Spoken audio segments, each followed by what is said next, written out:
Aprendo en Casa es una iniciativa colaborativa latinoamericana, que apoya a las comunidades escolares, docentes y estudiantes para transformar los aprendizajes en contexto híbridos.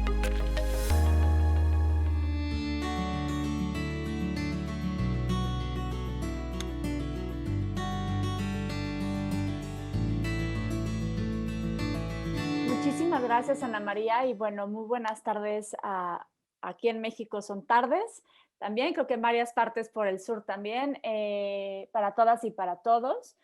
Y bueno, como bien lo dijo Ana María, la doctora Merced nos puso la vara muy alta. Entonces, prácticamente, y lo lindo de esta conversación y de esta conferencia, y desde luego muy agradecida, Ana María, contigo, con todos los colegas que nos invitaron, con Aprendo en Casa, con Marcela desde Harvard, Chile, en fin.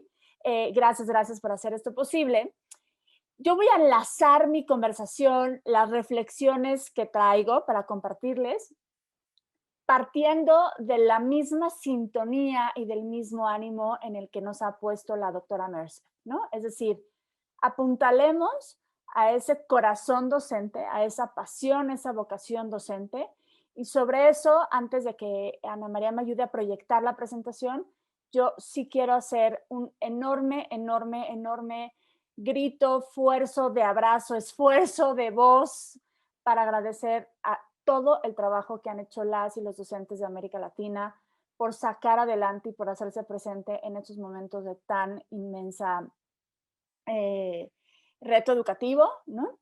Y bueno, ahora sí, Ana María, si me ayudas con mi presentación, voy a ser súper rápida porque también, por supuesto, va a estar Perla con nosotros y me parece que van a haber muchas más preguntas de ustedes conforme les he ido leyendo en el chat. Así es que, pues bueno, yo titulé de manera muy breve la presentación en coeditar, ¿no? Y creo que mucho de lo que nos hablaba la doctora Merced es pensar en esta visión más colaborativa, más constructiva, más en equipo.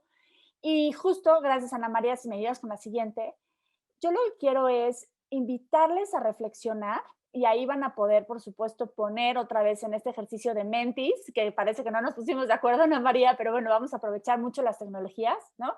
Pueden tomar su celular y van a ir a una página o les voy a poner también la liga aquí en la página, en el chat. Quiero que que nos demos un minuto más o menos, para que me digan qué significa para ustedes después de haber escuchado a la doctora Merced, después de haber escuchado y de vivido tanto durante esta pandemia. Para ustedes, ¿qué les dice coeditar? Y no es coeditar un texto como les pongo en la imagen, no es coeditar una receta y traer diferentes temas a la mesa, es coeditar la educación. Entonces yo les quiero invitar a que me ayuden a llenar. Vamos a guardar tantito silencio para escuchar, reflexionar qué significaría coeditar la educación en América Latina.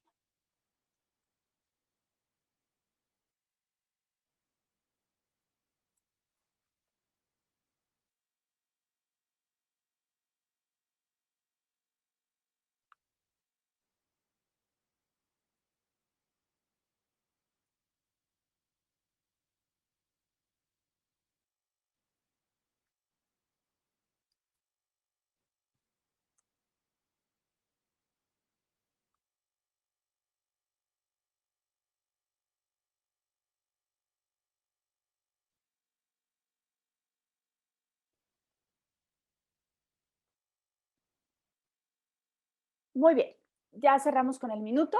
Ya veo, vayan por favor respondiendo conforme vayan teniendo acceso al Menti y ahorita al final les voy a decir lo lindo que se ve esta nube de palabras. Entonces, siguiente, por favor, Ana María. Entonces, lo que yo les quiero traer en realidad en esta ocasión son tres ejes de reflexión. Insisto, vamos en la misma sintonía, por favor, no hay que perder esa sintonía en la que nos ha puesto la doctora Merced, ¿no? La urgencia de los docentes, de las docentes, desde la visión del aula, de ser mucho más creativos. Hoy en la mañana tenía una conversación muy temprano con un arquitecto y me decía, Pati, mi mejor deseo es levantarme todos los días y decir, ahora a ver qué voy a aprender, ¿no? Y terminar el día y decir, ay, hoy aprendí esto nuevo, porque la ciudad me mostró algo nuevo, porque en la escuela aprendí algo nuevo, porque los medios de comunicación me enseñaron algo nuevo. Entonces, la mirada. Un tema es la mirada. La mirada podemos hablar inmensamente, inmensamente podemos hablar de la mirada desde, por supuesto, de los tomadores de decisiones, desde todas las nuevas políticas educativas internacionales, desde lo que nos dicen los organismos internacionales. La mirada más importante en ese tema, todavía durante esta pandemia, pues toda América Latina todavía no salimos de ahí, ¿no? Es la mirada que requiere modificarse, quizás aprender, retomar de lo que pasó, por supuesto, con la pandemia. Esa mirada es la mirada que necesitamos de los docentes. Yo siempre he dicho que el mejor y el más importante implementador de cualquier política educativa es un docente dentro del aula y a veces, muchas veces fuera.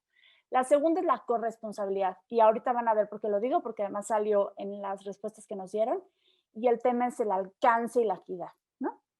Entonces, con estas tres voy a ser súper breve, un poco la explicación de qué significa esto, pero no desde la voz de Patti Vázquez, sino les traje otras voces también que enriquecieran esta conversación, voces latinoamericanas. Entonces, siguiente, por favor, Ana María. La semana pasada, justo a la Universidad de Harvard, la Escuela de Educación, organizamos un evento, el Foro Latinoamericano de Educación. Y empezamos a conversar de manera muy importante sobre ya un poco dando pasos hacia adelante, es decir, sí aprendimos mucho. Para muchos la pandemia nos dolió porque perdimos algún familiar, porque perdimos contacto con muchos alumnos, porque el contexto en el que estamos no nos ha favorecido, porque las condiciones que los propios gobiernos quizás les dieron a las maestras y a los maestros no fue la óptima. Tenemos muchas cosas por las cuales tener esa lectura crítica de lo que nos pasó.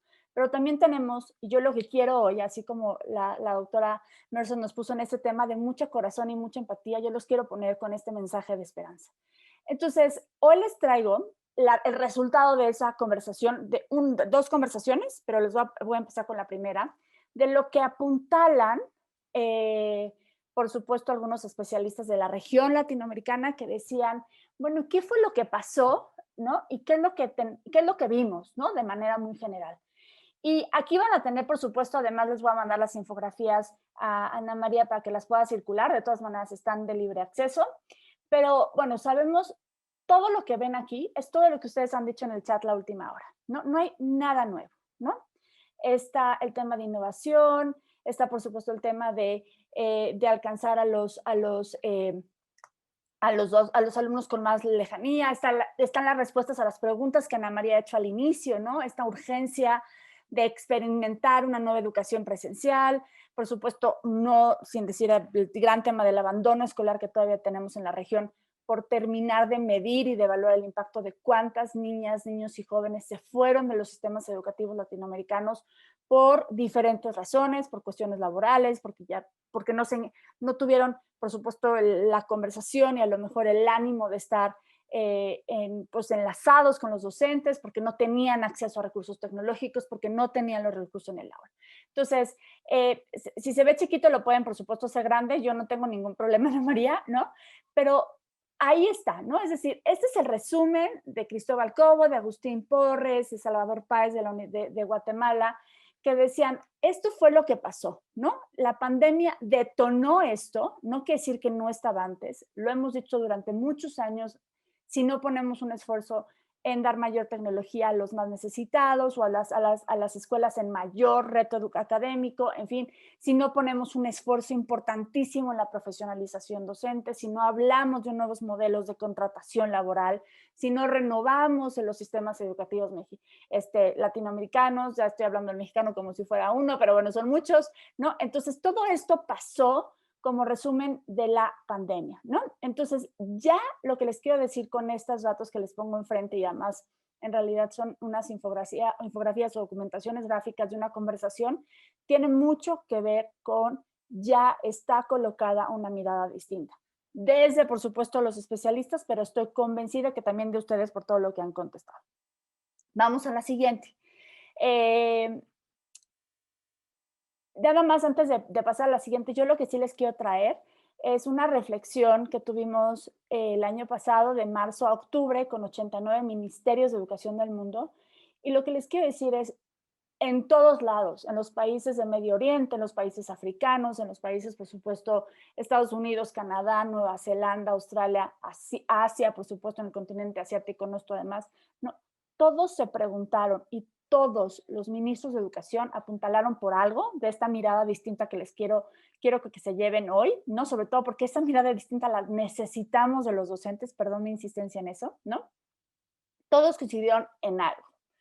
Todos coincidieron que había que repensar el currículum, que el currículum al momento de entrar en una pandemia, al momento de estar en unas condiciones de inmensidad, adversidad y reto académico, en el momento en el que se habían equipado millones con millones de dólares las aulas con tecnología y demás, en ese momento se dieron cuenta que lo único que tenían, el recurso más importante que tenían para estar en contacto con las familias era el docente. Y que el docente tenía demasiado, una carga extraordinaria, ¿no? Extraordinaria sobre el currículum y que había que repensar el currículum. Entonces, nada más les dejo eso sobre la mesa porque estoy convencida que muchos de ustedes piensan lo mismo y ojalá que me puedan decir en el chat si están de acuerdo con repensar el currículum, quitarle carga, apostarle por contenido mucho más valioso, mucho más vinculado con la vida y la realidad de los contextos. En fin, ya me contestarán si están de acuerdo o no. Si están de acuerdo, yo les pido que me digan que sí. Si no están de acuerdo, les pido que me digan que no. Y ojalá que me digan eso. Pero bueno, por lo menos ya tenemos a muchos ministros de educación en esa sintonía. Ahora, esa es la más importante, corresponsabilidad. Y ustedes lo han dicho durante todo el chat que estoy leyendo aquí al lado, ¿no? ¿Qué han aprendido? ¿No? Y tiene mucho que ver con las prácticas que Ana María también nos está invitando a reflexionar. ¿Qué nuevas prácticas se detonaron durante la pandemia? Y aquí les traigo las voces, porque siempre me gusta dar las voces y los lugares de la maestra Jimena de Perú, de la maestra Elba de Colombia, del maestro Ariel de México, del maestro Diego de Brasil y obviamente María que moderó este panel. Pero, ¿qué dijeron las maestras? ¿No? Dijeron que tuvieron que aprender a buscar nuevas formas de colaborar en las niñas con las comunidades, dígase estudiantes y por supuesto docentes, ¿no? Tuvieron que repensar lo que significaba la escuela, esta comunidad sin pared, ¿no? Esta comunidad educativa sin edificio, ¿no? Reconocieron, que estoy convencida que no vamos a entrar en eso, pero estoy convencida que a lo mejor muchas y muchos de ustedes vivieron también un contexto muy importante de contactos con sus estudiantes donde sufrieron mayor violencia en el hogar o mayor abandono o tuvieron que, por supuesto, salir a ayudar a las tareas económicas de casa, ¿no? Pero lo más lindo que les quiero dejar sobre esta infografía que van a tener enfrente es cuando hablamos de corresponsabilidad, de estas nuevas prácticas pedagógicas sobre las que tenemos que estar pasando y pensando, ¿no? Les hicimos una pregunta a estos docentes y les dijimos, a ver, en 10 años, ¿qué te gustaría decir de lo que aprendiste de la pandemia? Y como docente, por supuesto, ¿no? Entonces, a ver si alguien se anima, ¿qué es lo que quisieran contar en 10 años ustedes, aquí en el chat, para hacerlo también más rápido, que se logró a partir de la pandemia? Ojo, ¿no? En 10 años, va a ser 2031, ya pasamos, ya llegamos a las metas del 2030, y ¿qué es lo que queremos contar de lo que aprendimos o de lo que ya sucedió? Para mí, el ideal, Pati, ¿no? Sería que el currículum estuviera mucho más enfocado, por supuesto, en una metodología de aprendizaje a través del juego. Les estoy poniendo una idea sobre la mesa, ¿no? Y bueno, ellos nos decían, es que yo quisiera que el rol más importante fuera, por supuesto, ya dejar de todo esto que muy al inicio pusieron, el tema de las condiciones laborales, de los salarios, por supuesto, los docentes, que eso sigue siendo una tarea inacabada en la región latinoamericana, ¿no? Pero hubo una cosa muy linda, ¿no? Alguien decía hace ratito y le preguntaba a la doctora, y bueno, ¿cómo le hacemos con la familia? Y decía, bueno, a mí en 10 años me gustaría ya no solamente darle clase a los alumnos, sino también a la familia, ¿no? Me gustaría también vivir, estar más cerca de los alumnos. Esta parte que también nos invitó la doctora Meredith a decir, bueno, ¿no? ¿Cómo les subimos esta confianza a los alumnos con los que estamos trabajando? Entonces, voy recapitulando para poder hilar todo esto que les estoy diciendo con mucho más precisión, ¿no? Hay la urgencia de una mirada distinta en la educación. Esa mirada distinta, creativa, constructiva, colaborativa, depende en gran medida de la mirada que tengan las y los docentes de la región latinoamericana. Podemos esperar sentados años esperando a que los tomadores de decisiones, los diseñadores de política educativa, absorban esa mirada, se sienten en un escritorio e implementen política pública. Y a mí me encanta esta apuesta y esta conversación a la que nos ha invitado Ana María, porque nos hace recolocar la urgencia de la mirada en y para las y los docentes de la región. Entonces, con esa mirada y con eso que ya sabíamos que había sucedido, que vimos en la primera documentación gráfica, esta segunda mirada nos dice, ¿tenemos proyección los docentes, quienes estamos frente al grupo? Por supuesto que tenemos esperanza, por supuesto que la tenemos ganas de mirar en 10 años una mecánica distinta, por supuesto que lo tenemos. Entonces, regreso al tema, ¿no? Si no hay nuevo empoderamiento de las y de los docentes durante esta pandemia y dejarles con una mayor autonomía poder tomar decisiones en el aula, vamos a regresar a replicar estos modelos que quizás ya estaban muy fracturados o que quizás estaban muy débiles en lo que pasaba ya en nuestras propias escuelas. Entonces, la que sigue, y ya voy a cerrar para darle tiempo también a Perla, puedo escucharles.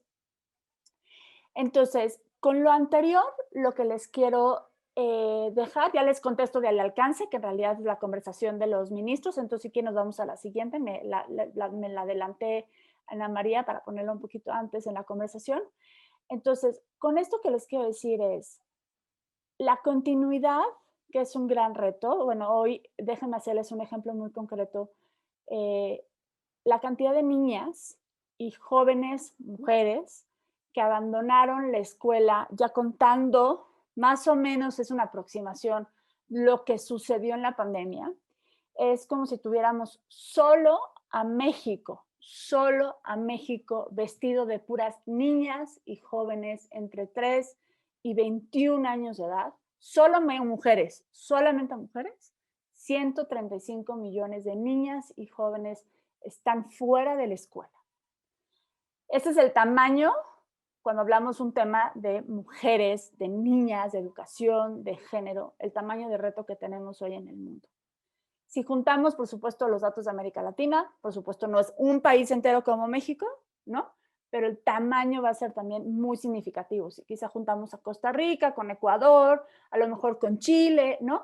Pero tenemos a muchas niñas y jóvenes fuera de la escuela. Entonces, cuando Ana María nos dice, ¿qué podemos pensar cuando en modificar nuestras prácticas áulicas, nuestras prácticas pedagógicas y demás? Yo soy pedagoga, he estado frente a grupo, doy clases, ¿no? Lo que les quiero invitar a dejarles, así como nos dejó un gran sentido de empatía la doctora Merced hace ratito, yo lo que les quiero invitar es a que pensemos qué significa, punto y aparte de la normativa de nuestros países, punto y aparte, qué significa que nuestras niñas y niños puedan continuar un proceso de aprendizaje. Y eso significa identificar quiénes de nuestros alumnos, estudiantes, son mejores estudiantes a distancia, quiénes son mejores presenciales. ¿Podemos llegar a esa conversación? Y eso les dejo la reflexión sobre lo que significa la continuidad. No es la continuidad de volver a llenar las aulas de alumnos donde el sentido de aprendizaje no tiene ningún significado. La segunda reflexión que les quiero dejar.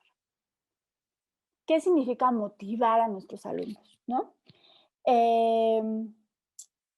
Un poco la doctora Merz lo decía como ask them to do more, ¿no? O sea, hay que preguntarles que hagan más.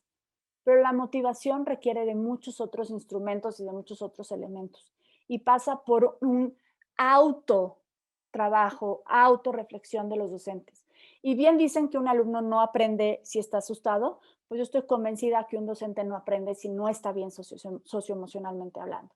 Entonces, aquí la motivación se las voy a dejar desde dónde, para quién cómo, cuándo. No piensen en la política, no piensen en los planes y programas de estudio, no piensen en eso. La práctica pedagógica podemos hacer maravillas con ella si tenemos un docente inmensamente motivado. Y lo que sí tenemos que pensar es cuando les ponía el tema de alcance al inicio de la presentación, ¿no? Exactamente, Gabriela, ¿no? Tú lo acabas de decir, sin emoción no hay aprendizaje, ¿no? Es lo mismo, ¿no? Sin emoción no hay posibilidad de enseñar, sin emoción no hay posibilidad de conectar con mis alumnos, ¿no? No piensen, por favor, insisto, no se preocupen en este momento de la política educativa, no se preocupen de las metas, no, preocupémonos de nuestra relación, que bien ya decía la doctora al inicio, ¿no? De nuestra relación con ese estudiante, con esa familia, ¿no? Y cómo le vamos a hacer para poder hacer estrategias diferenciadas. Tenemos esta capacidad. ¿Qué requerimientos necesitamos poner sobre la mesa para hacer un colectivo pedagógico que pueda tener la capacidad de diseñar estrategias de aprendizaje, estrategias de juego, estrategias de lo que quieran, ¿no? De enseñanza, de la materia, de matemáticas, ¿no? Que mire la diversidad, por supuesto, y la inclusión, ¿no? De nuestras, por supuesto, estudiantes, ¿no? Esas son las 3 reflexiones que les quiero dejar. Sí, por supuesto, insisto, como bien dijo Gabriela, sin emoción no hay aprendizaje. Hay que pedirles más a los alumnos, como lo dijo la doctora Merced muy al inicio. Eso no puedo más que sentirme inmensamente orgullosa de haberlo escuchado esta tarde de ella, esta misma tarde de su propia voz. Pero yo sí lo que les quiero dejar es, hay mucha reflexión, ya hay mucho sobre la mesa, pero nuestra responsabilidad, y regreso al tema de coeditar la educación en América Latina, depende radical y profundamente de las posibilidades y de la confianza que tengamos, por supuesto, en las y los docentes. Ahí lo cierro para darle la palabra a Perla y les voy a enseñar los resultados de Mentimeter. Yo lo que les quiero decir, esto que les acabo de compartir, son muchas más reflexiones que respuestas específicas. La verdad es que creo que si algo hemos aprendido en la pandemia es a reflexionar más y profundo, más que tener respuestas muy concretas. Creo que las respuestas concretas están en las aulas, están en la relación de los docentes con los estudiantes. Y esto fue lo que respondieron. Muchísimas gracias a las 174 personas que se animaron a contestar. Coeditar significa mejorar, colaborar, participar, compartir, trabajar con otros, rediseñar, reinventar, modificar, trabajo en equipo, repensar. Pero si se fijan, lo más lindo de todo es que no estamos empezando en una hoja en blanco. Hay que valorar lo que tenemos, hay que valorar lo muy bueno que se ha hecho durante tantas décadas en la educación en América Latina, pero también es muy buen momento de decir, vamos para adelante, podemos mejorar, podemos hacerlo distinto, pero necesitamos de un trabajo serio y profundo para poder llegar por supuesto, al gran objetivo, que es mejorar la calidad de vida de nuestros estudiantes. Hasta ahí me quedo, Ana María. Muchísimas gracias por todo y espero que se queden con más reflexiones y más preguntas que con respuestas concretas. Gracias, gracias.